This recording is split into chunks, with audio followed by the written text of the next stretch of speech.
오늘은 교사 스승의 주일이다 그러지요.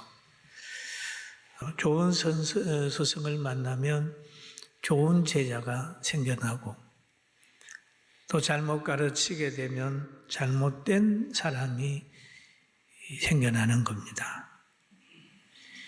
그래서 우리는 자연 속에서라도 교훈을 받아야 되잖아요.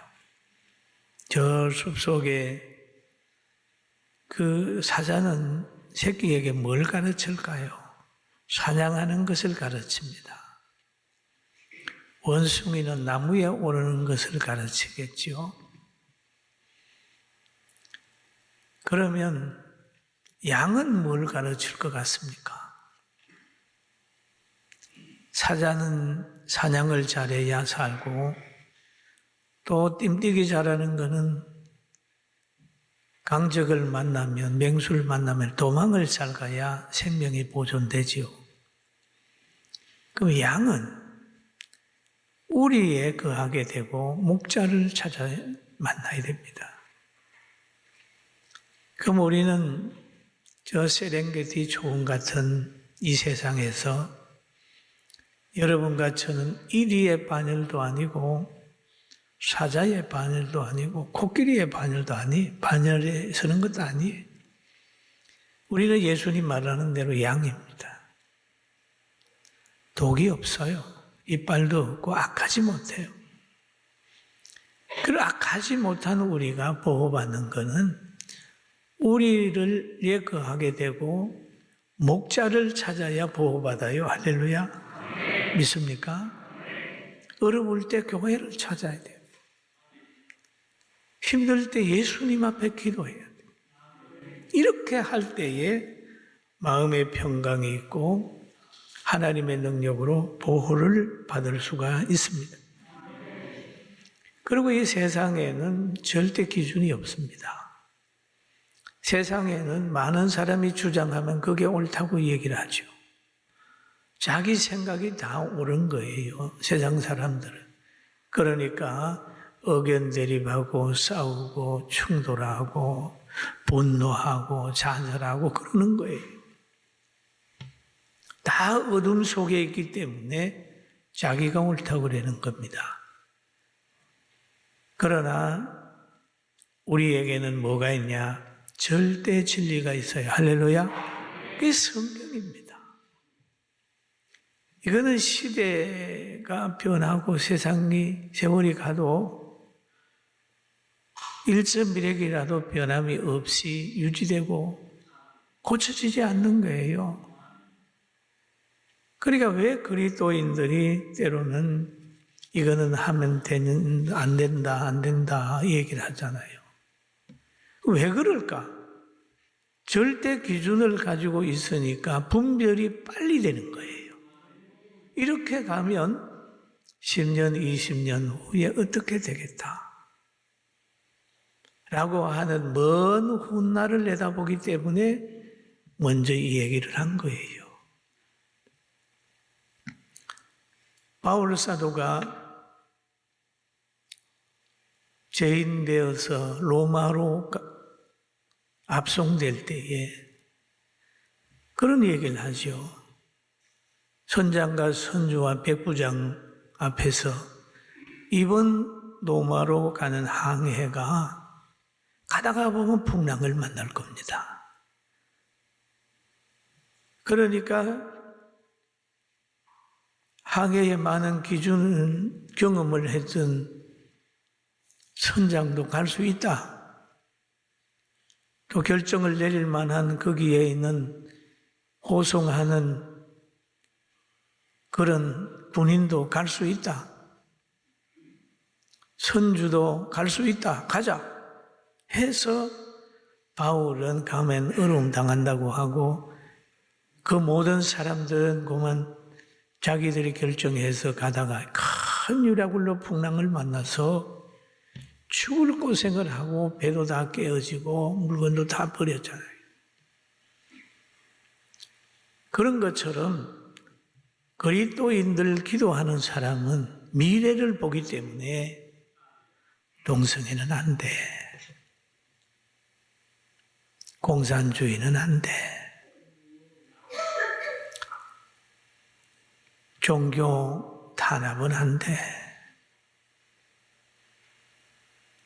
쾌락에 빠지는 것은 멸망이야. 그 얘기하는 거예요. 왜? 성경이 그렇게 우리에게 가르쳐 주니까 우리는 안 된다는 거예요. 누구를 공격하기 위해서 그런 게 아니라 미래에 함께 살고 함께 행복하게 살려고 하면 우리가 자유가 있어야 되고 그리고 서로 사랑해야 돼. 창조의 원리를 벗어나면 안 되는 거야. 창조의 원리 속에 살아야 인간이 행복하게 살 수 있어. 그 주장이에요. 할렐루야. 아멘. 이렇게 얘기하면 기독교인들이 무슨 자기의 유익을 위해서 하는 것처럼 많은 사람들이 이 얘기를 하는 걸 들었어요. 아니요. 우리가 교회를 위해서 주장하는 게 아니라 인류를 위해서, 우리 모두를 위해서 이렇게 가다 보면 풍랑을 만날 것 같다라고 하는 바울이 애정을 가지고 말하는 것처럼 오늘날 우리가 말하고 있으니까 우리는 이런 자세로 살고 불신자들도 그리스도인들이 말하는 걸 들으면서 한번 좀 깊이 생각을 해보고 역사적으로 조명하고 간다면 그분도 지혜로운 사람이 될 줄로 믿습니다. 할렐루야. 하나님의 말씀은 진리입니다. 진리입니다. 그래서 하나님의 말씀대로 사는 사람을 가르쳐서 반석 위에 집 짓고 사는 사람이다. 그러는 거예요. 비가 오고 창수가 나고 바람이 불어도 넘어지지 않는 집에 산다. 그렇게 얘기하죠. 그런데 예수님께서 자기 제자들을 끝까지 사랑하시더니 부활하신 후에도 제자들을 찾아왔어요. 찾아오셔가지고 그들에게 이렇게 얘기를 합니다. 그 후에 부활하신 후지요 11제자가 음식을 먹을 때에 예수께서 그들에게 나타나사 그들의 믿음 없는 것과 마음에 완악한 것을 꾸짖으시니 이는 자기가 살아난 것을 본 자들의 말을 믿지 아니함이라. 부활하시고 여러 사람에게 보여 주었는데도 이 제자들이 잘 안 믿는 거예요. 안 믿는 거예요. 사실 그러고 마음이 완악해 있었어요. 제자들이 그랬단 말이에요. 그럼 제자들만 그럴까요? 믿음이 없을까요? 오늘날 우리는 어떻습니까? 저보고 하나님이 너 왜 목회 40년이나 이상 했으면서 너 왜 그 모양이냐? 그렇게 책망할 수 있을 거예요. 여러분 보고 설교를 20년, 30년 들었는데 지금 그 삶이 그게 뭐냐? 응? 모태신앙인데 왜 신앙이 그 모양이냐? 어떻게 세상에 그거 하나도 못 걷냐? 그 조그마한 일에도 그렇게 분노하고 그러냐? 그렇게 믿음이 없느냐? 주일 하나도 못 지키느냐? 그런 책망을 혹 받지 않을까? 자기 성찰하는 좋은 날 되길 주의 이름으로 축원합니다. 그리고 오늘 또 보면 그러잖아요. 믿는 자들에게 이런 표적이 따르리니 곧 그들이 내 이름으로 귀신을 쫓아내며 새 방언을 말하며 그렇게 해요. 귀신을 쫓아낸다. 새 방언을 말한다. 믿는 자에게 하나님이 영적 권세를 주셨어요. 그리고 예수님의 이름으로 귀신이 쫓겨나가고 병마가 쫓겨나가고 치료하는 능력이 나타나게 되는 거예요. 어둠의 지식에서 해방이 되는 겁니다. 여러분 성경의 바울 사도 보면은 그가 어둠의 지식에 붙잡혀 가지고 율법과 철학에 붙들려서 그 자기의 가치관으로 예수님을 바라보니까 허무맹랑한 소리만 하시고 그러니까 예수님을 따르는 사람 스데반을 죽이는데 앞장섰고 또 제자들을 결박하기 위하여 다메섹으로 그렇게 가다가 예수님 만난 후에 완전히 바꾸어졌어요. 바꾸어졌다고 하는 것은 뭡니까? 분별력이 생겼다는 거예요. 분별력이. 내가 어둠에 속해 있어서 이거 잘못 살고 있구나 라고 하는 분별력이 생겨버렸어요. 공중에 권세 잡은 악의 세력의 지식에서 벗어나서 분별력이 생겨가지고 그는 변하기 시작했어요. 그래서 그는 빌립보 성도들에게 고백한 내용이 있습니다. 내게 유익하던 것을 내가 그리스도를 위하여 다 해로 여길 뿐더러 또한 모든 것을 해로 여기면 내 주 그리스도 예수를 아는 지식이 가장 고상하기 때문이라. 내가 그를 위하여 모든 것을 잊어버리고 배설물로 여기면 그리스도를 알고 그 안에서 발견되려 함이니. 내가 가진 의는 율법에서 난 것이 아니요 오직 그리스도를 믿음으로 말미암은 것이니 곧 믿음으로 하나님께서 난 의라 그렇게 얘기를 하잖아요. 과거에는 자기가 가진 철학이나 율법이 최고인 줄 알았는데 예수님을 만나보니까 이거는 배설물 같다. 여러분 배설물 뭔지 알잖아요. 모든 인체를 위해서 다 희생하고 난 것들이 나와서 그냥 가잖아요. 여러분 거기에 대한 애정이 있습니까? 아이고 많이 나왔네 돌아보면서 아까워하고 돌아가는 사람이 있어요. 배설물 한번 써먹었으면 그냥 내보낸 후에 어떤 사람은 침 뱉고 나오고 어떤 사람은 물 내리고 그냥 나와서 있는 거예요. 그만큼 하나님의 말씀을 깨닫고 난 후에 자기가 알고 있는 철학이나 율법이나 이런 것들을 다 배설물로 여기고 그리스도를 아는 데 열심을 냈어요. 분별력이 있는 거죠.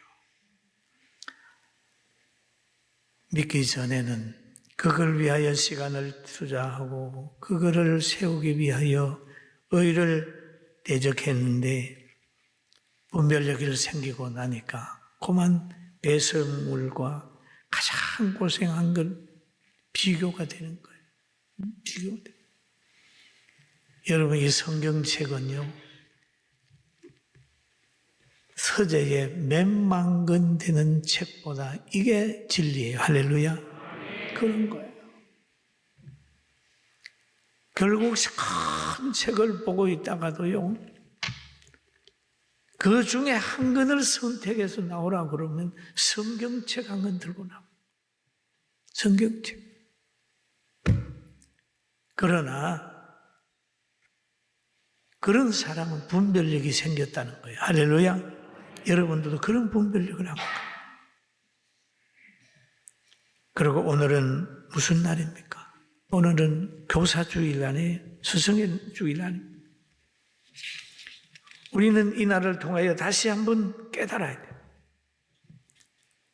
그리고 하나님의 말씀이 뭐냐 하면 진리인데 이걸 깨닫게 되게 되면 분별력이 생기게 되고 언어가 달라지고 사역이 달라지고 친구가 달라지고 적과 원수가 과거하고는 완전히 바꿔지는 거예요. 바꿔집니다. 그리고 지식을 보는 것, 선택하는 것도 진리를 선택합니다. 오늘 교사 여러분, 하나님께서 받은 여러분들은 디모데후서 3장 16절의 말씀을 가슴에 콱 그대로 새겨야 됩니다. 한번 같이 볼까요?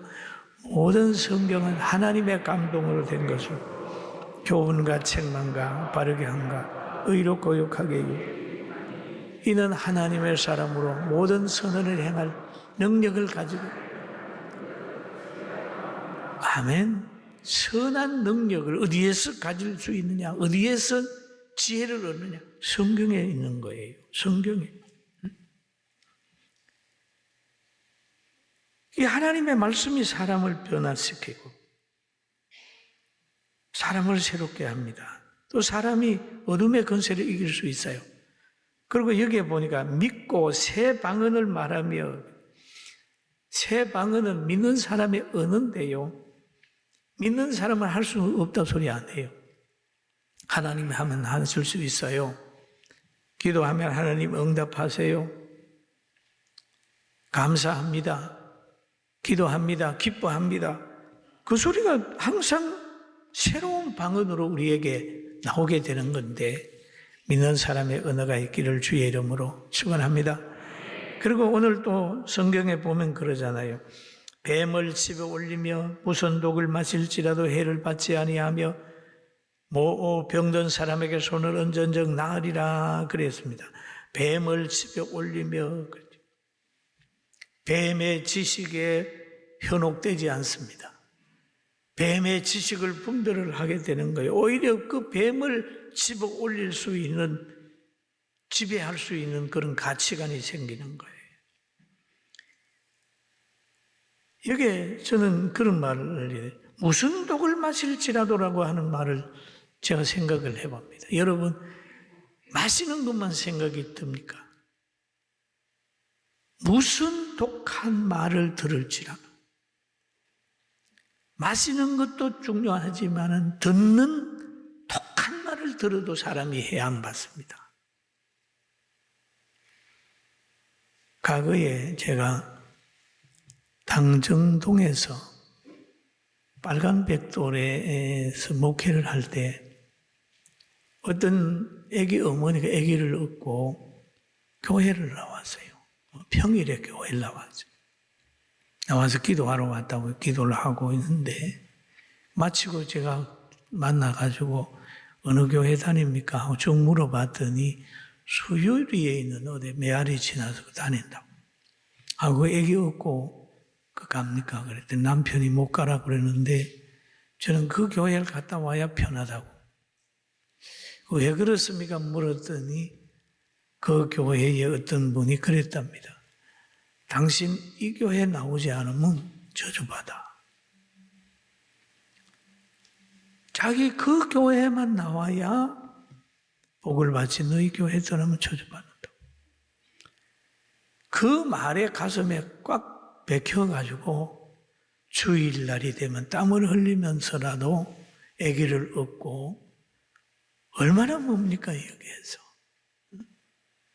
아주 오래된 얘기죠. 한 30년 된 얘기입니다. 그래서 제가 가만히 보니까 안 되겠어요. 그래, 저주를 하는 건 하나님이 하는데 하나님은 그렇지 않을 것 같다고. 그래도 잘 안 믿어요. 그 악한 게 들어와 있으면요, 잘 안 풀린다고. 이제 기도해 주면서 하는 말이, 내가 저주받을게. 내가 저주받을게. 당신 내 말만 들어. 자유해. 우리 교회 안 나와도 좋으니까 이 지역에 좋은 교회 찾아서 다녀. 그렇지 않으려면 남편하고 상해서 이사를 가든지. 기도를 해주고 나니까 얼굴이 확 풀려요. 왜? 그 저주받는다고 하는 것 때문에 불안에 떨고 있다가 풀려버렸어요. 여러분, 믿음을 가지게 되면 누가 여러분 보고 독한 말을 하고 가슴에 상처를 줘도 그게 여러분을 해할 수 없게 돼요. 할렐루야. 가슴에 안 남습니다. 죽인다고 그래도 아이고 생명은 하나님의 손에 있는데 네가 죽이겠어. 안 나면 두려움이 없어지는 거예요. 여러분, 무슨 독을 마실지라도 선다신 같은 사람들은 죽이려고 독을 줘도 하나님이 살려서 쓰게 했습니다. 그러나 또 오늘 순전한 사람은 가서 무슨 독을 마실지라도 안 죽는다고 하니까 가서 시험하면 당장 죽습니다. 그러나 때가 있을 때 상대가 해하려고 이렇게 할 때는 기적 같은 일이 있어서 하나님이 살아가는데 하나님을 시험하면 안 되니까 지혜롭게 살기를 주의 이름으로 축원합니다. 과거에 제가 보진 않았지만 들은 얘기입니다만 어떤 분이 우리나라에도 그랬다는 거예요. 하도 남편이 박해를 하니까 기도를 하도 안 돼서 내가 한번 하나님의 살아계심을 증거해 보인다고 해서 농약을 먹었대요.